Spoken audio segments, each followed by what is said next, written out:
Welcome to Upgrade Academy. Departmental ടെസ്റ്റിൽ enrol ചെയ്ത എല്ലാ സുഹൃത്തുക്കൾക്കും സ്വാഗതം. ഇന്ന് KSRന്റെ ടോപ്പിക്സ് നമുക്കൊന്ന് പരിചയപ്പെടാം. 1. Introduction. 2. Service general conditions. 3. Pay and addition to pay. 4. Leave. 5. Joining time. 6. Travelling allowance. 7. Pension. ഇത്രയുമാണ് KSRന്റെ പ്രധാന ടോപ്പിക്സ്. ഇൻട്രൊഡക്ഷനിൽ KSRന്റെ ചരിത്രത്തെക്കുറിച്ചാണ് പറയുന്നത്. കേരളപ്പിറവി 1956 നവംബർ 1 നമുക്കെല്ലാവർക്കും അറിയാം. അതിനു മുൻപുണ്ടായിരുന്ന ഗവൺമെൻറ് ഉദ്യോഗസ്ഥരുടെ കണ്ടീഷൻസ് ഓഫ് സർവീസസ് ഒക്കെ നിർണയിക്കപ്പെട്ടിരുന്നത് എങ്ങനെയായിരുന്നു? നമ്മുടെ കേരള സംസ്ഥാനം 3 നാട്ടുരാജ്യങ്ങളായി വിഭജിക്കപ്പെട്ടിരുന്നു. ഏതൊക്കെയായിരുന്നു? തെക്ക് തിരുവിതാംകൂർ നാട്ടുരാജവംശം. ഇവിടുത്തെ സർക്കാർ ഉദ്യോഗസ്ഥർ അനുസരിച്ചിരുന്നത് ട്രാവൻകൂർ സർവീസ് റെഗുലേഷൻസ് അഥവാ TSR എന്ന നിയമമായിരുന്നു. രണ്ടാമത്തേത് കൊച്ചി രാജവംശം. ഇവിടുത്തെ സർക്കാർ ഉദ്യോഗസ്ഥർ അനുസരിച്ചിരുന്നത് കൊച്ചിൻ സർവീസ് റെഗുലേഷൻസ് അഥവാ CSR എന്ന നിയമാവലിയായിരുന്നു. അടുത്ത മൂന്നാമത്തേത് മലബാർ മേഖല. ഇത് ബ്രിട്ടീഷ് ഭരണത്തിന് കീഴിലുണ്ടായിരുന്ന മദ്രാസ് പ്രസിഡൻസിയുടെ ഭാഗമായിരുന്നു. Fundamental rules of Madras, Madras pension code എന്നീ നിയമങ്ങളായിരുന്നു മലബാർ മേഖലയിലെ ഉദ്യോഗസ്ഥർ അനുസരിച്ചിരുന്നത്. കേരള സംസ്ഥാന രൂപീകരണ ശേഷം കേരളം നേരിട്ട ഒരു പ്രതിസന്ധി ഈ 3 വിഭാഗത്തിലെ നിയമങ്ങളെയും കൂട്ടിച്ചേർത്ത് കേരളത്തിലെ മുഴുവൻ സർക്കാർ ഉദ്യോഗസ്ഥർക്കും വേണ്ടി ഒരൊറ്റ നിയമാവലി ആക്കുക എന്നതായിരുന്നു. അതിനുവേണ്ടി കേരള സംസ്ഥാന രൂപീകരണ ശേഷം 1959 നവംബർ 12 KSR പുറത്തിറങ്ങി. 1959 നവംബർ 12 KSR പുറത്തിറങ്ങി. കേരള ഫിനാൻസ് ഡിപ്പാർട്ട്മെന്റ് ആണ് KSR പുറത്തിറക്കിയത്.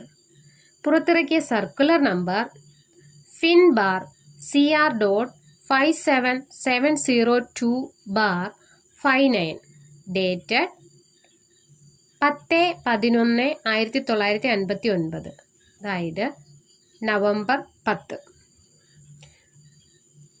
309 ആക്ട് ഓഫ് ഇന്ത്യൻ കോൺസ്റ്റിറ്റ്യൂഷൻ ആണ് ഇതിനുവേണ്ടി ഉപയോഗപ്പെടുത്തിയിട്ടുള്ളത്. അതായത് 309 ആക്ട് പ്രകാരം 1959 നവംബർ 12 മുൻകാല പ്രാബല്യത്തോടെ KSR പബ്ലിഷ് ചെയ്തു. KSR പബ്ലിഷ് ചെയ്ത ഡേറ്റ് ആണ് 1959 നവംബർ 12.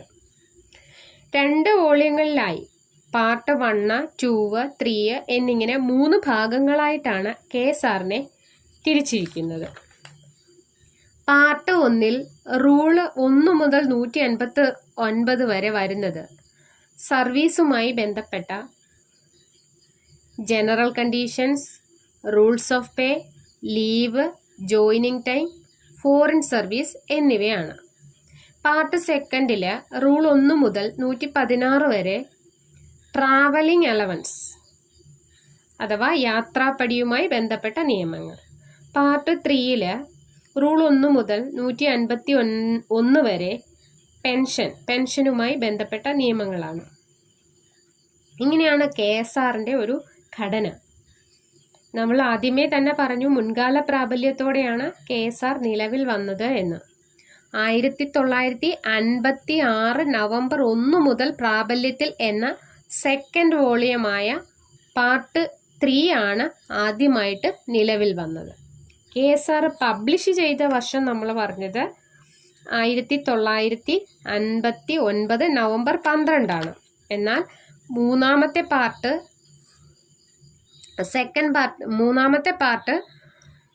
പുറത്തിറങ്ങിയത് 1956 നവംബർ 1 മുതൽ പ്രാബല്യത്തിൽ എന്ന നിലയിൽ സെക്കൻഡ് വോളിയമായ പാർട്ട് 3 ആണ് ആദ്യമായിട്ട് നിലവിൽ വന്നത്.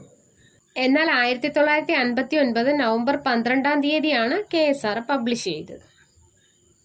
പാർട്ട് 3 എന്നത് വോളിയം 2 എന്ന പേരിലുള്ള ഒരു പുസ്തകമായിട്ടാണ് ഇറക്കിയിരിക്കുന്നത്. പാർട്ട് 1ഉം 2ഉം വോളിയം 1 എന്ന നിലയിൽ രണ്ടാമത്തെ പുസ്തകവും.